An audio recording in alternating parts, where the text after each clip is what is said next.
Right, hello again, how do? Today we're going to talk about we're going to talk about you. Well, not you watching you, this camera that you're watching me through.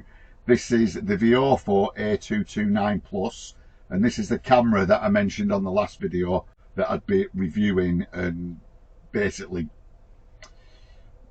what I'm going to do, I'm going to see, I mean, it's made for cars, isn't it? Most dash cams are made for cars. So what I'm going to do is go through it and see whether specifically it's suitable for an HGV, because there are a couple of things I've noticed already that could do with a slight tweak, nothing major. So if you're interested in getting a dash cam, this is the 3-channel one, which basically is 3 cameras, front, rear, and the one you're watching me through now.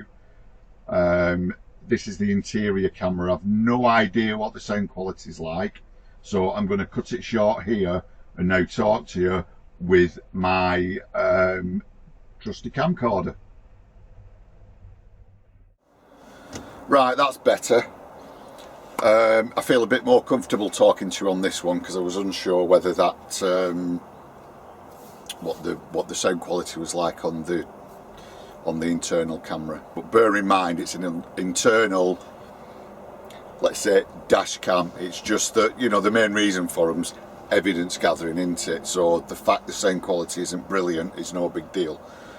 So the beginning of this video is going to be a little bit all over the show because I've already done this video once. Half the settings were wrong. I messed up with the original recording as I'm talking to you, so we might cut in and out of this and what I'd previously recorded. And what I previously recorded was just getting everything out the box and explaining to you what everything is. And I can't do that because everything's been unboxed and I've fixed it all into place. So what I might do now is just quickly show you what you get when you order one of these 229 pluses. They do a 229 Pro with a 4K camera, but obviously that's more expensive. So it's one of those things where, depending on which model you choose and how many cameras you choose, you know, it's all reflected in the price, obviously. And if you look on the website, there's lots of different options. So just for clarity, this is the A229 Plus, it'll say 3CH, 3 channel there. Some will say 2CH. So if you're considering buying one, just make sure you read everything and you get exactly what you think you're going to get for your money. So this comes, as you can see, it's even got the picture on the front. There's your main camera. You've got your rear camera and your internal. I think the 2-channel one will just have a picture with that and 1 camera on, so just be careful what you choose. So I'll quickly just show you the unboxing of this because it's an empty box, everything's out. From the video I messed up, so apologies if I go off on a tangent on this bit of video you're going to watch now. Right, if you remember the last video, I did mention that I'd been sent this dash cam to try out. Like I said, I've not, excuse me, not being paid for it. They've just sent it me to test. So this is it. It's called a VIOFO A229 Plus, right? And this particular model comes with obviously the main unit, the dash cam that obviously you put in the dash and it points out the window. There's an internal camera, like a driver cam, which I'm not in favour of, but for this video I'll try and get some footage of it. And there's also, because it's a, let's say, generic camera, it does come with a rear facing camera, but I haven't got a rear window. So what I'm going to do, I'm going to place it in the cab somewhere pointing out the front. But just bear in mind, if I do capture that footage, because it's designed to be up close against the window and obviously get the external picture quality, it might start focusing in on the dashboard or you know, bits of the windscreen. So if that picture quality isn't quite what you'd expect, bear in mind I'm putting it in the wrong position.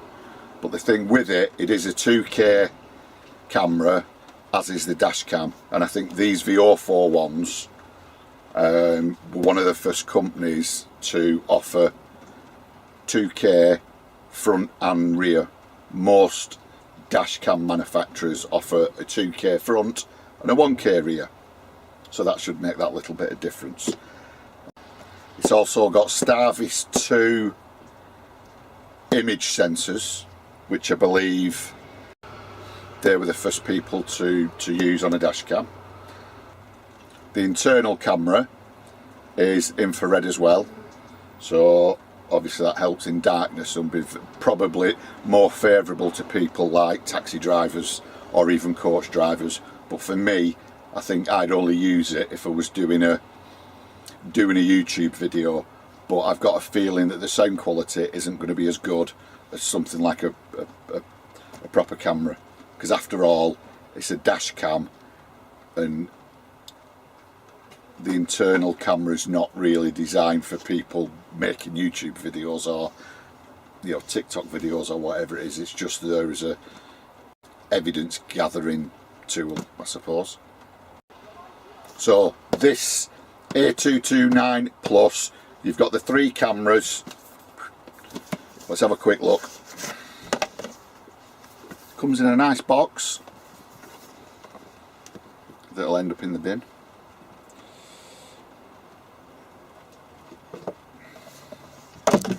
Everything wrapped up individually.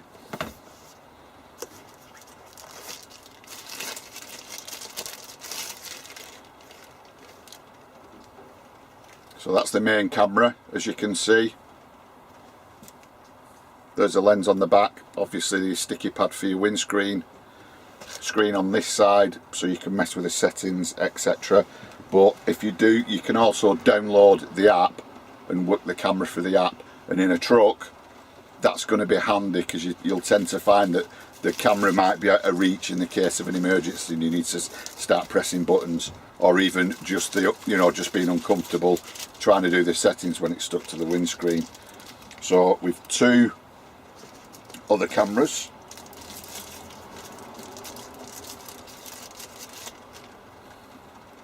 Both look very, very similar.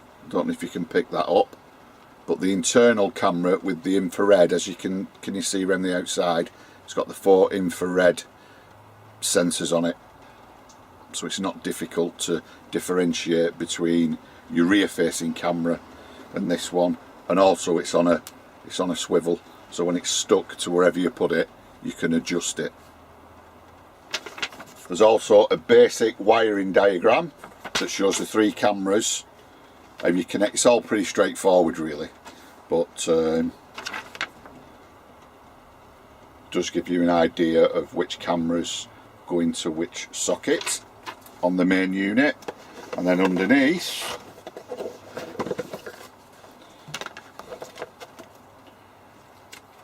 we've got the proper manual. I'm going to skip through this because this is boring, innit? Some extra sticky pads,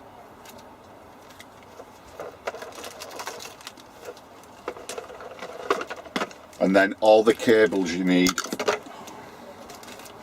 for each camera, because obviously your rear facing camera, if you're in your car and it's in the back, you need a long lead, don't you, to reach to the back. So we've got the main one, 2 cameras, da da da da da.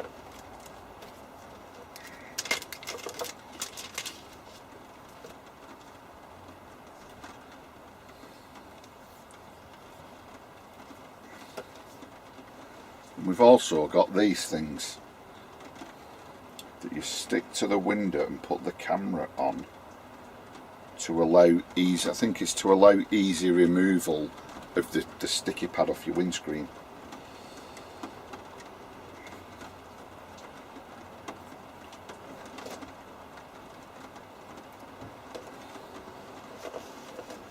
I'll just check that. Right, so that was my half-arsed attempt at unboxing a product and showing you, and I forgot half of it anyway. So just quickly going back, the clear plastic film sticks on your windscreen and your sticky pad sticks on it, but don't point your lens through the sticky pad.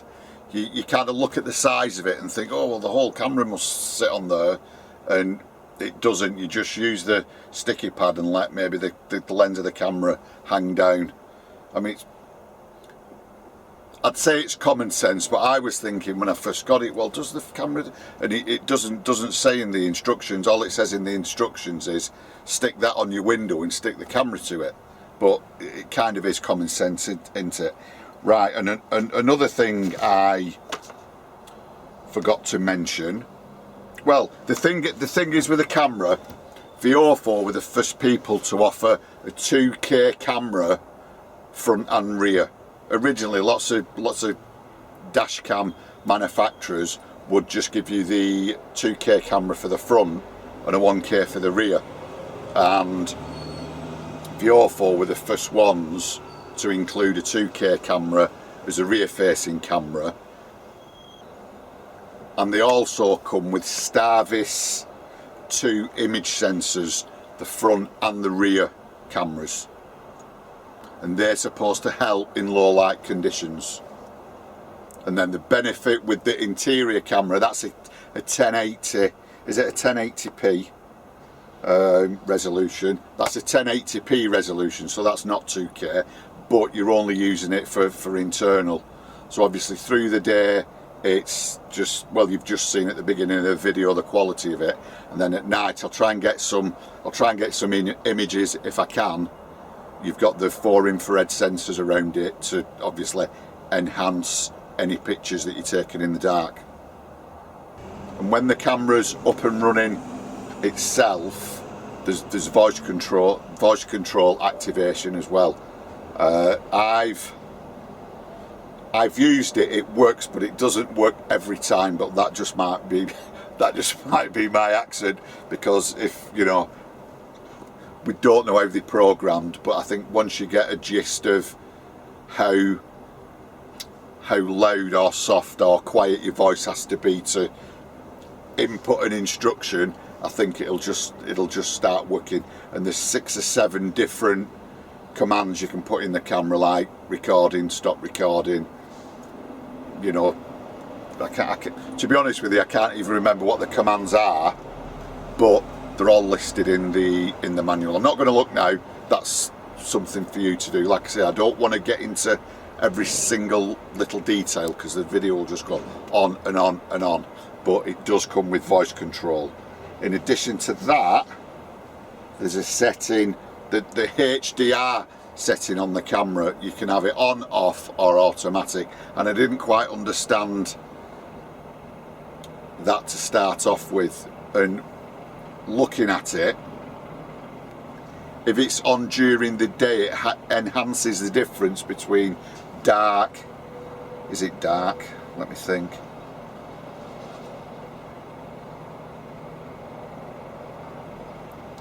I think it highlights the difference between light and dark during the day, so that helps, let's say, identifying a registration number or something like that. But it'll also do it if you just want to record a nice view out the window. You know, it'll enhance the difference between, I don't know, a dark mountain and a bright blue sky. But we'll get into that a little bit later when I show you some footage. Now this particular camera itself, as I've stated, it's the 3 cameras, right? And then it's the three cameras, obviously all the wiring, and then you'll have the optional extras. You don't get an SD card with it. Well, it's a micro SD card. So you'll have to order that separately, but I would recommend getting a VIOFO micro SD card, because it's, I tend to find, even with this camera you're watching me on now, which is a Panasonic, the I seem to have less problems if I get a branded SD card for the particular manufacturer of whichever electronic device that you're using. So I'd recommend getting a VIOFO SD card, but not this one. Not the 64 gig one which I got. We'll get into that later. So it doesn't come with an SD card. Another optional extra is this, which is a CPL filter, circular polarizing lens filter. Other models of the camera or different cameras within the range will come with that in the box as standard, but this particular one, you decide whether or not you need it. If you do, order it. And all this does is fit to it's just a small little lens. I've already fitted it. So, but there you go. There's a picture of it, and it just clips on literally just clip it on the lens on the front. And all that does is remove, or it's supposed to move, reflection. So on a bright day, if it's been raining and the sun's reflecting off the road, it's supposed to help get rid of those reflections. So currently the main camera, the forward facing camera, has got the CPL lens on it, and has got the HDR setting on. The rear camera, when you go into your settings and, for example, switch HDR on,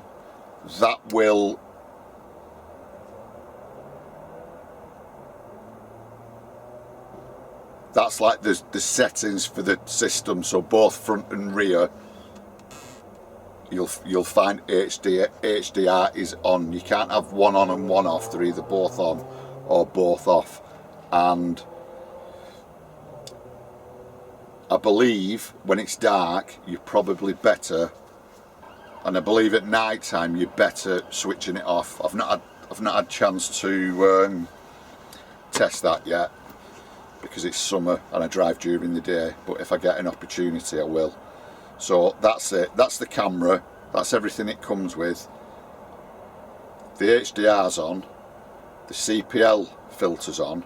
I believe I've got it set to its highest settings, and I thought for some kind of clarity I'd film in various conditions. I've got bright sunlight, I've got heavy rain, going through tunnels, shadows, etc, etc. The footage might go on a bit, but the thing is, the footage is there to show you what kind of image quality you get from the camera, and it's there for you to decide whether or not you want to invest in a camera like that. So I don't just want to put 2 minutes on. What I'm going to do is I might go the next 10 minutes of footage from the various cameras, just to show you the quality and the difference between the cameras, depending on whether the CPL's on the main dash cam, because it's not on the rear facing camera, but I've got them both set up pointing out the windscreen. One's at a slightly different angle, and you'll be able to see the difference between the two cameras. So you've got main dash cam, the rear facing dash cam, which is exactly the same technology, so the picture quality should be exactly the same, but the settings, I'll not say the settings are slightly different. One's got the CPL lens on, one hasn't, and the main one's got the CPL camera lens on. The rear facing camera, which is facing forward, hasn't got the lens on because it won't fit on, and it's pointed slightly higher, so you might get a brighter picture because there's more sky on it, more horizon, and a better field of view. So let's just go through a bit of that and then maybe come back and talk some more, or I may even talk over some of these videos. Are you with me? Yeah. And I'll explain a couple of things about it, whether it's HGV friendly or not.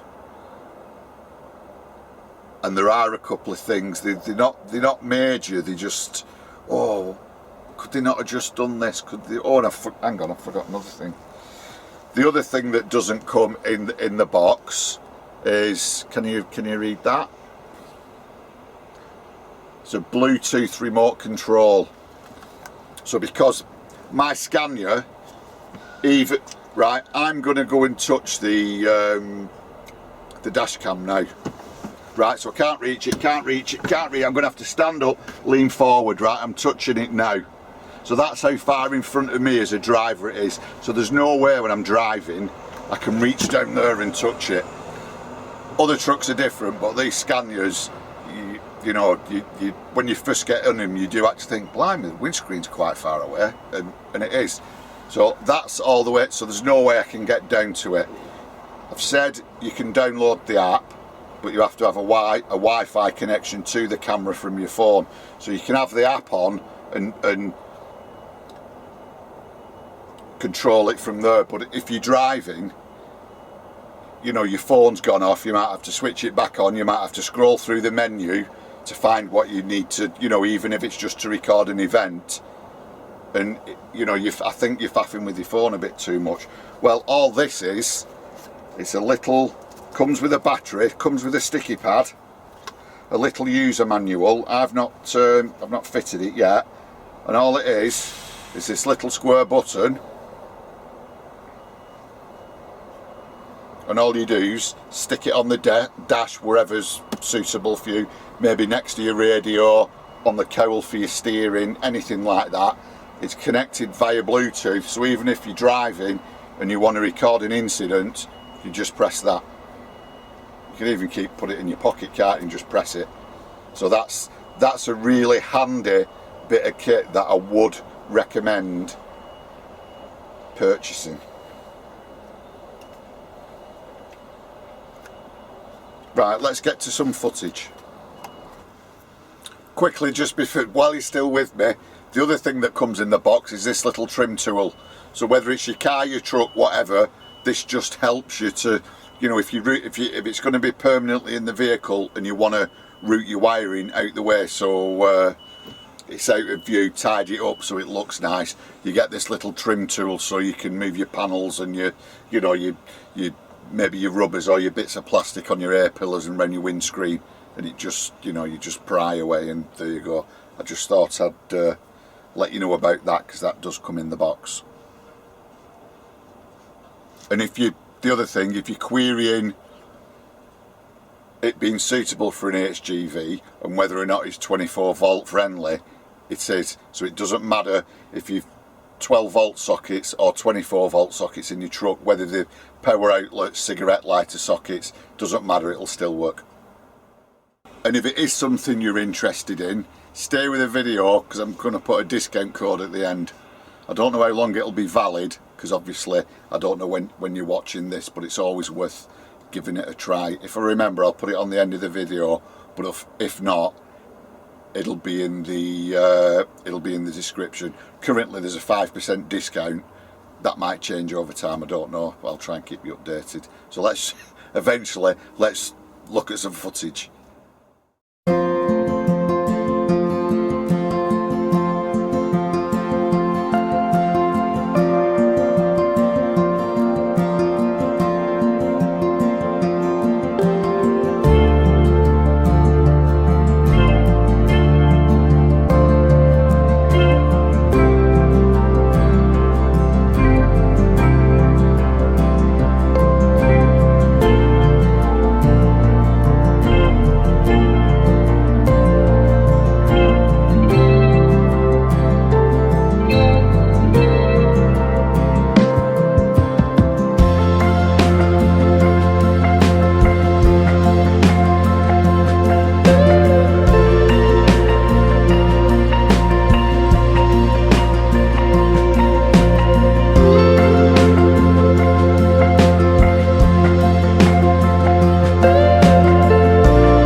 Right, give yourself a round of applause for sticking with it if you're still here. Thank you. There's probably about 2 of you still watching. I know Mike will be watching from Manchester, so hi Mike. Right, I know that dragged on a bit, because most of my videos do tend to drag on a bit, but I just wanted to give you enough footage. I just wanted to give you enough footage for you to be able to determine whether it's a camera you want. If I put 30 seconds on, you know, dash cams, decent ones, are a few quid, aren't they? So you don't want to just be jumping in to buying one based on a 5-10 second clip. So, you know, well done if you got through it all. So that's the footage. I will show you. Don't worry, it won't last forever. I'll just quickly show you another little clip regarding to one of the settings that I don't think I mentioned. There is a parking option, or a parking centre option. I can't quite remember what they call it. And if you look at the if you look through the instructions and the guidelines, because the camera's, let's say, generally made for a car, they recommend using a hardwire kit if you want to use this parking mode. And all this does is record, but does what it says on the tin really. Once you've parked up, it keeps recording, and in addition to any I believe, I don't know whether these are 2 separate settings or they work in conjunction with each other. So if you're not in your vehicle, the camera's on, someone hits your vehicle, ding, it'll record an event, it'll lock the video. But in addition to that, if it's in parking mode and you're away from the vehicle, it detects movement and records that as an event and locks the video. So if you've somebody snooping around, or if a vehicle has hit your vehicle while it's been parked, you'll either get footage of it through the motion detector or footage of it through the do you call it, you know, the impact detector on it. So just watch this. I'm not in the vehicle, I've gone having a brew, nothing happens. It's just proof that the parking sensors actually work. You know, the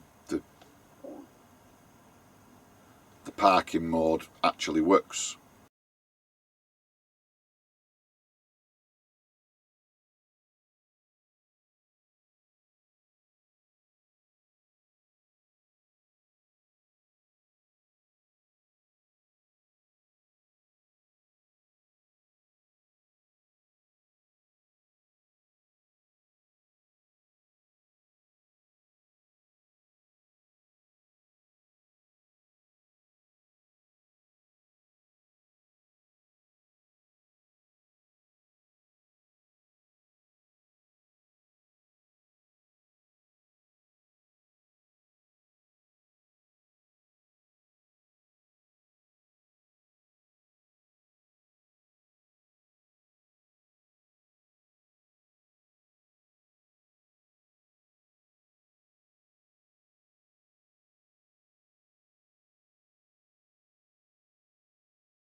Right, so that's it. Now I'm going to tell you what I liked about the camera, what I didn't like about the camera.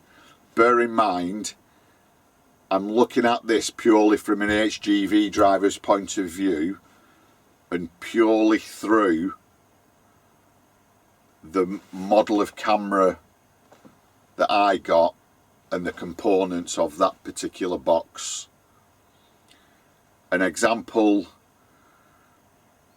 I'll give quickly, I don't think the lead from the main unit to the interior camera is long enough, but there is an option to get a longer lead. So I don't want people commenting saying, well, so why don't you just buy one of them? That's an option. I'm going to talk to you about what I have received, right? So starting from, should we go with the bad stuff or the good stuff first? Let's go with I'll not say the bad stuff, but just the stuff you think, well, you know, maybe they could have changed a couple of things. So first of all, I got sent the 64 gig micro SD card. Now if you're planning on using the camera with a 64 gig card, that's fine, as long as you're just going to be using it in case there's, you know, an event, in case there's an accident. As long as you're not constantly wanting to record things, there is plenty of room. But for me, as an HGV driver, if I'm travelling somewhere nice and I don't necessarily use the camera just for recording events, whether it's an accident or something, because you know, it'd never get used for recording an accident. You know, how often do you see or are you involved in an accident? So like the video you've just watched, I like recording some of the places I visit, whether it's for a vlog or just for personal use, to kind of go, oh, look where I've been. You know, you can be driving around a nice city, countryside, whatever it is, and you'll find that, especially when more than one camera is connected, if you've got all three cameras set up and you lock the video, let's say you lock a 3-minute section of your video, well, on the 64 gig camera, that's taking up 9 minutes of space because you've got three cameras. You've got to remember that each camera is each camera has its own file, so it's not just the one file of 3 minutes, it's 3 separate files of 3 minutes, so that's 9 minutes straight away, and it soon adds up. So when I first used the card, half my footage ended up getting overwritten, which I didn't think would happen. The loop recording obviously gets overridden because you're not saving anything, you're not locking anything. And in the instructions, in the instruction manual, it says that recorded footage won't get looped recorded over. Well, mine did, so there's a bit of a conflict there as to whether I've done something wrong or the information in the instructions is wrong. Because I know when I first started using it, I did record 5 or 6 things which later that night had disappeared because they'd been overwritten and there wasn't enough space. Just in a morning going, oh, I like that record, I like that record, I like that, you know, lock, da da da da, you know, even let's say 10 times, and then you review the footage later and your earliest files have gone. So just bear that in mind. That it'll be fine if you get a bigger capacity SD card. So it's not a problem with the camera. It's not a problem with VIOFO. I'm just saying if you're going to be using a lot, if you're going to be using it a lot, just get an SD card with a better memory. Another thing, and it goes back to it being designed for cars, if you look through the instruction manual, it recommends that you fit the camera up high next to your rear view mirror. Well, you can't do that in a truck because you haven't got a rear view mirror, and it's more suitable for low down in the windscreen, because if it's high up pointing down, you're at that funny kind of angle, let's say 45 degrees, where you'll probably struggle picking up number plates because you're so high up. You're getting that 45-degree angle down to look directly in front of you, and I don't think it'd pick up too much of, you know, a wider field of view if you had it high up in a truck, and because of the windscreen, you know, the swipe of the wipers, it's going to be difficult to find somewhere that's not dirty, because you need to put it where the wipers are going across. And I have a sun visor and you know, all that malarkey. So because of that, you need to fit it low. Well, in the truck, you need to fit it low down. And again, something and nothing. It just looks a little bit untidy because the power cord goes in the top, so as it's in your windscreen, the power cord's in the top and going down. It'd be nice to have it underneath, but it's not designed for that, is it?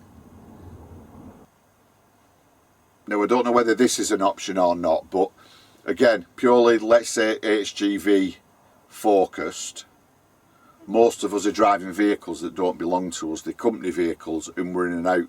We might be in different vehicles every day. We might share a vehicle. And the fact that the camera only comes with the sticky pads means that once it's on, you struggle getting it off. And once it's off, you've got to start replacing the sticky pads. So it may be an option. But for what I got sent, we only got sticky pads. We didn't get the suckers, and it'd just be nice to have the suckers, because how many times would you, when you're driving, would you like to just like, I'll grab my camera, I'll stick it in my car, away you go. But with these, they're permanently fixed. So when they're permanently fixed, they're not interchangeable between vehicles, or even you're not able really to take them out. You know, if you're on days, you might be in the same vehicle every day, but you're working days, you want to take all your gear home at night, you can't just quickly grab it like you would a sat nav and take it out, take it home, put it back in the morning, plug it in, and away you go. So that's another one. I don't know, that might be an option. They might offer the suction cup things, but they don't, as far as I know. When if you buy just a box with no additional extras, you don't get the sticky sucky pants.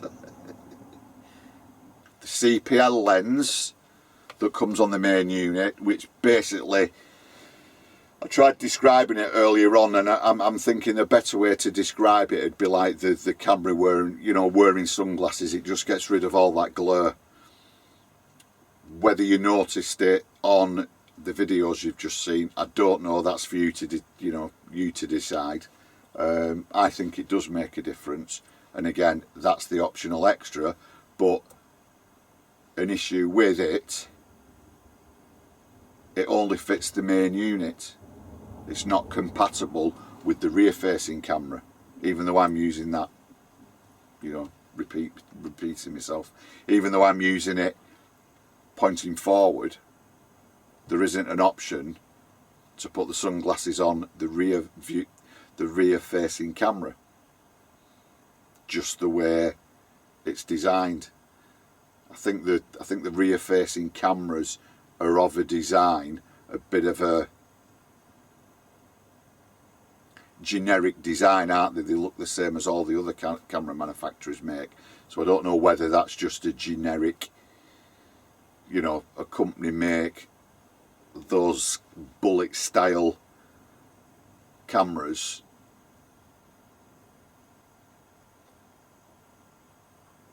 and then internally they spec to whichever customer wants to use them. So it's not a big deal, because I actually like the footage from the rear view camera out the front. It kind of made everything that little bit sharper. If you looked at the clouds, if you looked at the leaves on the trees as you're going down, the silhouette of them, you can kind of see the sharpness of the picture, which doesn't take away from the main unit, because without the CPL lens on, that would have given the same image. It just softens it a bit because it's got the lens on. But the main issue I have with the camera, the main unit, is, again, going back to it being designed for cars. It's got the bit on the bottom that swivels. I'll show you now. Right, so here we have the main unit. It's a bit dark. I've got the curtains closed because it's sunny outside. So windscreen that way. So that on the bottom, the adjustable lens for pointing up and down. You may think, yeah, brilliant, cool. Well, it is to a point, because if you imagine that in a car, most car and van windscreens are at a, let's say 45-degree angle, so it'll be positioned like that in the windscreen. Obviously we're looking side on now, so now the camera lens is pointing up into space, and you can adjust it all the way around. Is that basically, let's say, forward and then down right in front of your vehicle, and then all the way back up to space. But in an HGV, the windscreens are basically flat, and coaches, they're basically flat. So when this is stuck to the windscreen like that in an upright position, you can go all the way back. It's literally all the way down. But when you want, let's say, a better view of the horizon out, out in front of you, you lift it up as far as it goes, and that angle of attack for me isn't good enough. It just needs, see, can you hear it clicking? So we're going up, going up, going up, so that's its far. So if it just had another couple of clicks on just to adjust the pictures, because let me just move it.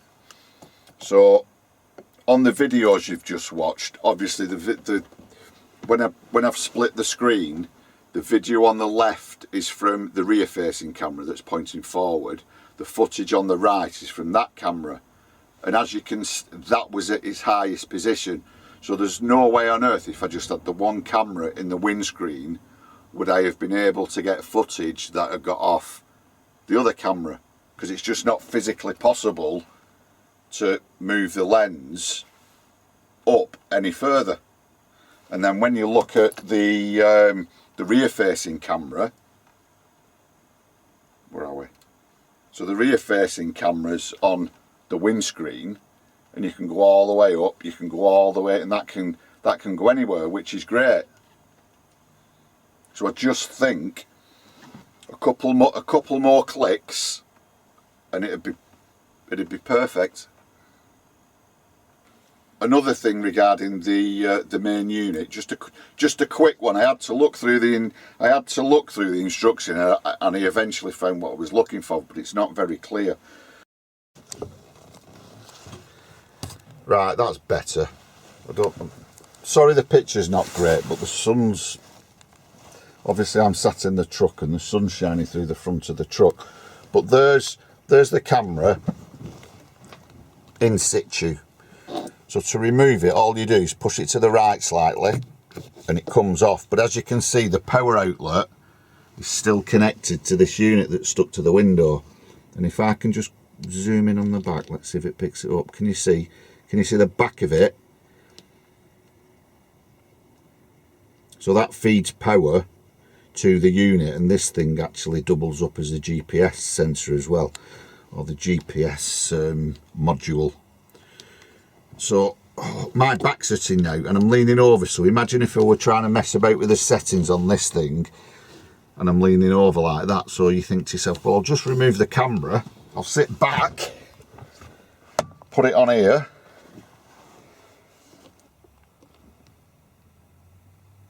and you think, well, how do I get power to it? Because the module's down there and power's just fed in through these little pins on the back. So you have a look round it, doesn't mention a power anywhere. It's got like your rear camera socket, internal one goes there, SD card,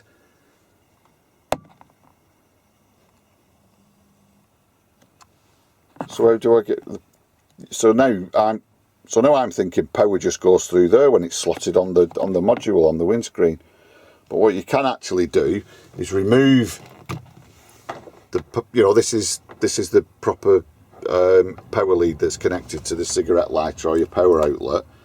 So all you do, look for the rear camera socket. Sorry, I'm right-handed doing this with my left hand. Plug that in. Now and there we go. We've got power. So just be aware of that, because it doesn't make it obvious in the instructions. It does tell you on the functions bit. Does tell you on the function bit, but it's not kind of obvious. And I think maybe just having a power symbol or the word power on the side would help. And the other thing, just while I'm at it, if you ever want to go into your, can you see when you switch it on, it's constantly recording, so you'll not be able to access the menu in your settings while it's recording. So what you've got to do is just press the record button to stop recording, go to your left, then hopefully we should be, there we go, we can go into your settings. I'll not go into that now. There's loads of videos all over YouTube that go into, depth into the settings and everything else. So right, that's just a little, I don't know, side bit for you. So at the moment, they're my only niggles with the camera. Nothing to do with the performance of the camera or anything like that. It's just the practicalities in a truck. But because I've got the two, forgetting the power outlet thing that I just mentioned then, the fact I've got both cameras set up in the front gives me the option to film both angles anyway. It would be nice if that main one just had a couple more clicks. Maybe other models do. Other models of the in the Ranger camera do. I don't know. So let's get on to the things I've written down that are positive about the camera. So first of all, when you first get the camera and you look in the instructions manual, it is quite a good manual. It's not just a brief overlook of the camera. It's not one of them little pieces of paper where you've got to scan a QR code to be able to then access instructions. It's not one of them where you've got to download an app. It's not one of those where you've got to access the website. It's actually there written in paper, and everything is covered, but there's an odd little thing that you've just got to look through a bit more rigorously to find what you're looking for. But it is all there, or a lot of it's there.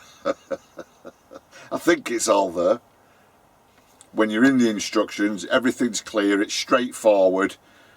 Even on the app, go on the app, look through the settings, everything's set out really easy, and it's really easy to navigate. When you first turn the camera on, you might be sat there thinking, oh, I'm going to have to go through all this rigmarole, get the settings out and start doing this and start doing that.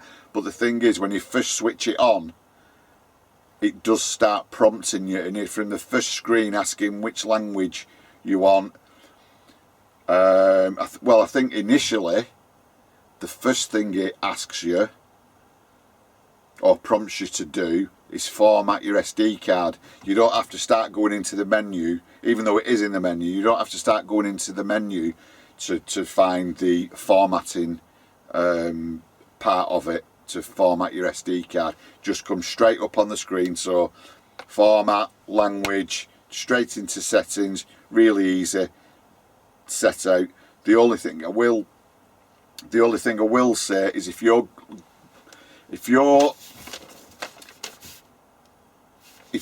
in the settings for the camera and you're going through them on the camera or the app, it doesn't matter, it can't be recording. So bear in mind, when you first plug it in and it powers on, I believe it starts recording. So if then you start pressing your settings button or your menu button on the app or on the camera, you're not going to get anywhere. You've got to physically stop recording, then enter the menu, and then you'll have everything set out in front of you. And it is really straightforward, a really straightforward process to go through and everything, and set it up as you wish, because there's lots of settings. As mentioned in the footage a while ago, the wireless Bluetooth remote control is going to be a godsend in lots of different scenarios, just because of the ease of use. You just stick it on the dash, stick it wherever you want. You don't have to mess across there for your camera. You don't have to mess down here, you know, putting your phone on and messing with your phone to get into the settings. It's there, straight in front of you. Press it, it locks the video, records an event, however you want to describe it, and it's a really good idea. So that's a thumbs up. When it's in the parking mode, obviously you need, I don't know whether I mentioned it before, when it's in parking mode, obviously it needs a live feed. Most cars, when you switch them off, all the electrics go, cigarette lighters don't work, power outlets don't work, all the rest of it. On an HGV, depending on which one you have, some may work, some may not. I've got 3 sockets in here, all standard. 2 of them are permanently live, so I've not had to purchase the hard wire kit to be for the parking mode to be activated. But just bear in mind that without, I think the benefit of the hard wire kit for the parking mode is it will switch the camera off if it detects that the battery level of your vehicle is too low, because obviously it's a constant feed into that's draining your batteries. But I think in a truck you should be able to get away with it. But don't blame me if you've got flat batteries in the morning, if you've got it on all night. And that also ties in with the fact that you can use it 24 volt or 12 volt. And finally, the most important thing is the picture quality, isn't it? And I thought it was great, especially compared to my old camera, which was outdated. no longer supported online for couldn't update anything or anything, so that's just a backup now in my car. I'm glad VIOFO have sent me this because I did need one anyway, and it was purely coincidental that they sent it me. They're not paying me for the ad. They're not paying me for the review. And I think with a little more tweaks with cameras and stuff, I can set up the perfect, well, I can get the perfect setup. So would I recommend VIOFO to you guys? Yeah, but it's up to you to make your own decision. It's only you can make that decision. Go and look at other YouTube videos, because no doubt other people have different views. But I think it's a great camera, and the main point of the camera is the footage, and to me it's second to none. I think it's brilliant. So thanks for taking the time, if you're still here. I don't know, there's probably just 2 of you still watching by now, but thanks for taking the time to watch it. I know it went on a bit, but I think when you're reviewing something or looking at something, you've got to, you know, especially if it's something that you're thinking of buying, you just don't want a quick snapshot. You want to see if it really is for you. So hopefully, you know, you might not have watched all the video, skip through a bit of it, go back, look at some more footage, decide for yourself. So thanks very much, and hopefully I can use these cameras in one of my future vlogs. Keep it real.